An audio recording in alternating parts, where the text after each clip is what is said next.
Welcome to She Needs Grit. I'm your host, Samantha Varner, profit coach and founder of She Collective. I now run a successful coaching practice, and I'm here to share all that I've learned through my 14 plus years of experience in financial services, public relations, and profit coaching, so you can apply it to building or renovating your business. Profitable businesses are created with just 4 ingredients: grit, confidence, strategy, and simplicity. This podcast is a combination of conversations with gritty entrepreneurial women and no fluff ways to create profit in your business starting today. If you're ready, grab your caffeine and let's get started.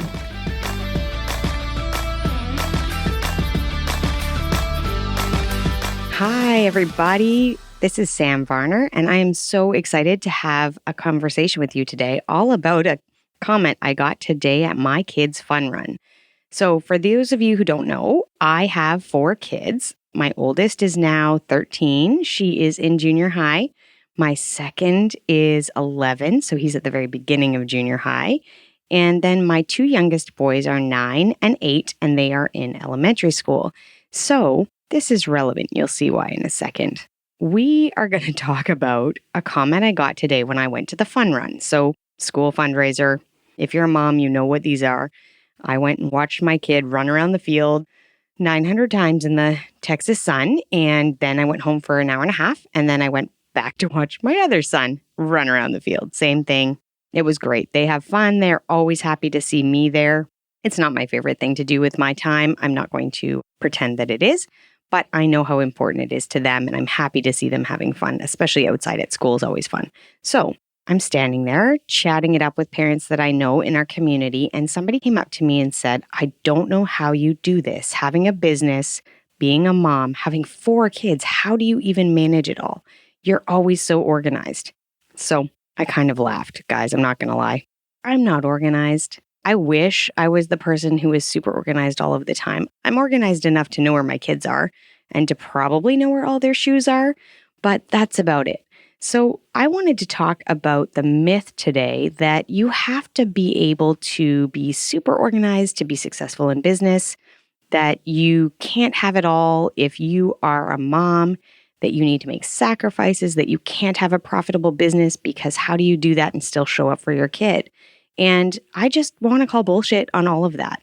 I think that if you are determined and you are driven and you are excited about what you're doing in your business and you're determined and driven to be a good mom, as we all are, and that term good mom is really wide and is totally to your own discretion to describe, okay?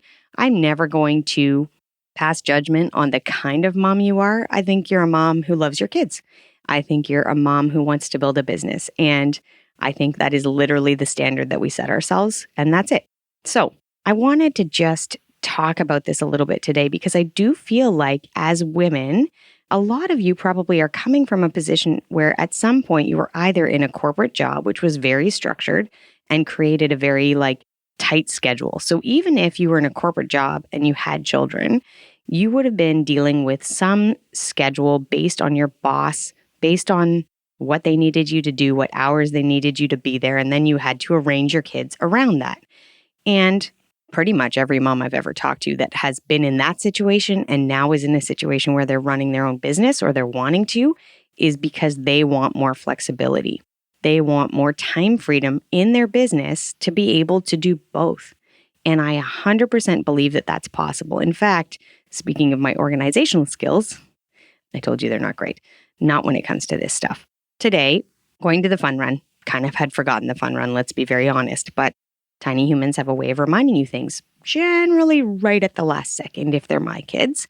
And I was able to put off my afternoon podcasting. That was supposed to be in the morning, moved it to the afternoon. I was able to reschedule that so that I could go and watch them run around the field a couple of times.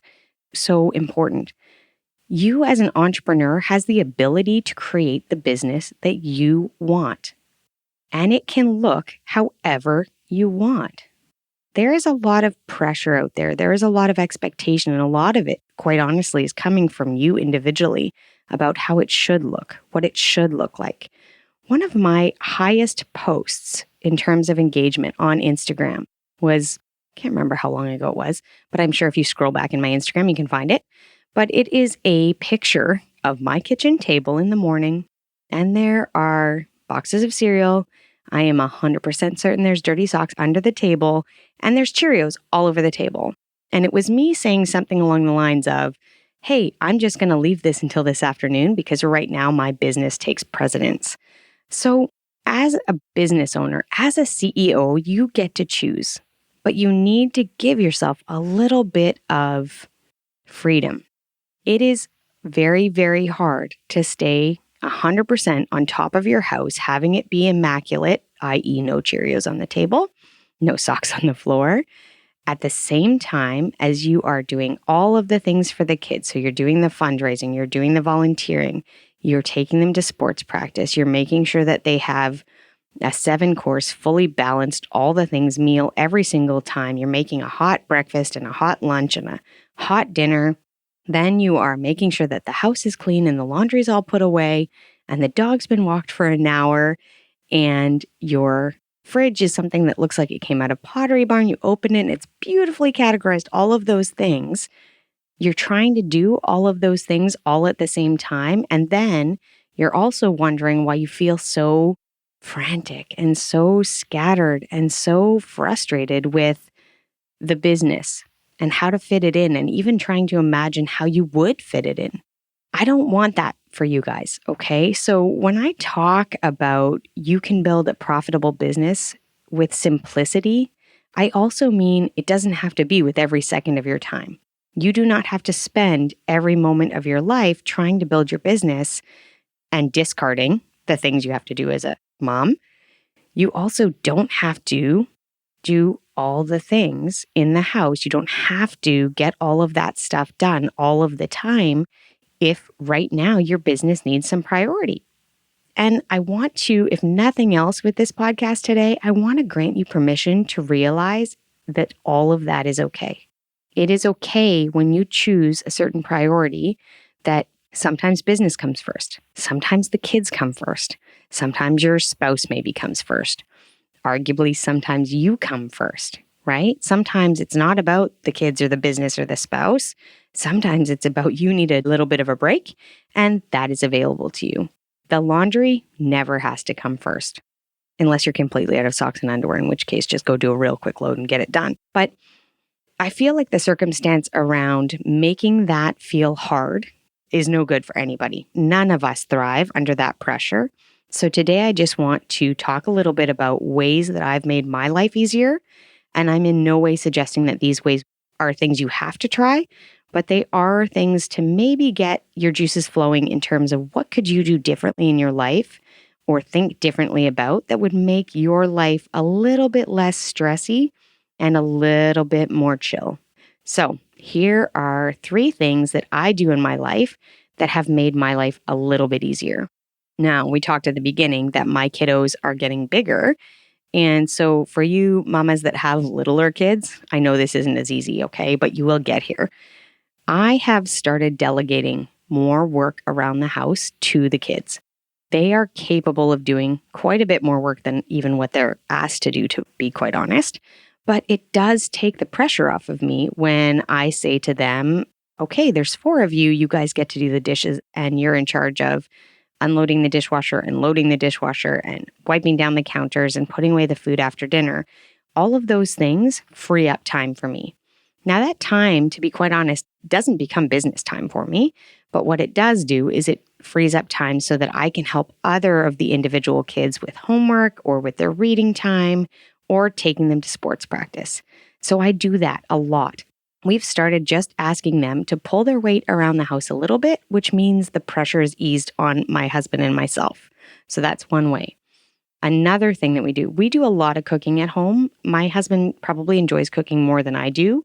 I enjoy it if I don't have to do it every day, but apparently the kids want to eat every day. So as a result of that, one of the things that we did in the last probably about 4 months is we started getting one of the food delivery services. So it is pre-portioned. It's not pre-made meals, but it is pre-portioned ingredients, and it is meals that the kids all like. They're quite quick. We can put them together in 30 minutes, and it saves on me trying to come up with that age-old what's for dinner, That's a conversation that I like to avoid having if I can manage it. And it makes it easy. It's just 30 minutes. My husband can make it. I can make it. Arguably, probably our 13-year-old could make it. But it has made the decision making easier and it's made it a more seamless process. So that's another thing that I've added to our life that just makes it a bit easier. I have also embraced grocery delivery services. I don't know about you guys, but grocery delivery is a lifesaver. The biggest reason for me is twofold. So I've started doing grocery delivery a long time ago, actually. While we lived in Australia, grocery delivery had already come there and really was quite common. And for me, with 3 very tiny boys who would like to run in opposite directions if possible, and a very young daughter, it was so much easier for me to pay the delivery fee than to take all 4 kids to the grocery store or try and fit it in between preschool drop-offs or pickups and that sort of thing. So that has saved hours and hours of my life. And to be quite honest, even though now there's nobody at home that I have to take to the grocery store with me, and I'm not wrangling a kid in a cart or a kid running away or someone throwing multiple boxes of, Pop-Tarts into my cart, I don't have that argument anymore, but my time is very, very precious. And so I have chosen to go grocery delivery instead of going around the grocery store for 45 minutes, coming home, unpacking it all of that sort of thing. And it has made that process much, much easier. So those are the sort of things that you can start to do in your personal life. So I want you to look at the personal life stuff. Where is it that you can make your life easier? What things can you add or creatively come up with that might make it a little bit less difficult? And then the other side I want to talk about is how do you do that in your business? So I've also over time begun working more and more hours as my business has grown in just the amount of hours I'm doing per week for client work, but also just as I grow my business bigger, I am spending more time in my business. That doesn't necessarily mean my week has expanded, right? So a couple of the ways that I'm finding to fit time in is really being very efficient with the time that I have and what tasks can get done in that time frame. One of the things I love doing, so we have 4 kids and we are very often at soccer practices or at sports practices or just waiting around to pick up and drop off people. Like as chauffeurs, we have a lot of time in the car. And what I have started doing is really trying to use those times strategically. So I will work on my social media while I'm sitting at soccer practice. I will plan out the podcast while I'm sitting at soccer practice. I will do a little bit of engagement on my Instagram sitting at soccer practice. All of those sorts of things don't necessarily have to be done in my prime time brain thinking time at, 9 a.m. with my fresh coffee at my desk. Instead, some of these things are, I have time to kill. I'm sitting here anyway, waiting for a kid. I am going to fit in a little bit of this, a little bit of that here and there. I also do a ton of listening to podcasts in the car doing that. So my personal development and personal growth time often will happen in the car. If I'm not driving, I will read an actual paper book. If I am driving, I will often listen to a podcast and get my fill of information that way. So I really recommend and encourage you to think outside the box of your job hours don't have to look like your old corporate job hours. This doesn't have to be 9 to 5. Sometimes it's going to have to be a little bit here, a little bit there, a little bit over here, and maybe something in the evening. Sometimes it's going to be kids are sick, abandon all things. We're hanging out on the couch and watching a movie and snuggling because that's what they need. Sometimes it's going to be, I have 6 hours often now a day when the kids are at school and I can actually sit down and get something that looks a lot closer to an old work schedule, like an office work schedule. And that is awesome, but it is not required. And it is not something that I get even now with 4 kids in school every day. So I encourage you strongly to think about this today and realize that my message is twofold. One, be creative in terms of where you have time, how you can create more time, and also be creative in terms of the life you want to build is yours for the building. You can create the business that you want with the hours that you have, and it can look however you want. You just have to decide. I hope that helps today, guys. I was just thinking as I sat at the fun run today and got complimented on my very good organization skills that you guys needed to hear this. I am not magically getting everything done all day, every day, but I am getting what I want to get done all day, every day. And if at the end of the day, I feel like I accomplished the things I was aiming for the most part, and I have moved my business forward and I feel like my kids are happy, then that's it. That's all. That's the standard I hold myself to. And if it means that there's Cheerios on the table, no big deal. If it means there's socks on the floor, the tiny humans that left the socks can pick them up now. All right, guys, I can't wait to talk to you next time.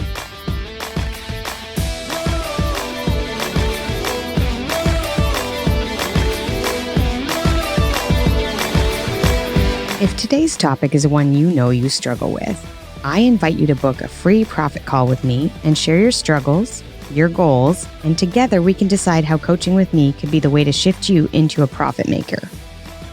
The best way to book this call is either go to Instagram at Samantha N. Varner, that's SAMANTHANVARNER, or go to https://bit.ly/free profit call and book your call today, and let's get you moving towards being a profit maker in your business.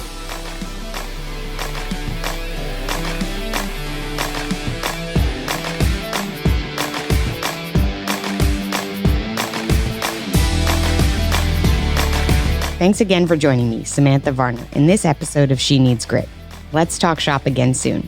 If you like this episode, hit follow, share with a friend, and leave me a 5-star review in your podcast app. Every review means other gritty women just like you find the show and grow their profitable business today.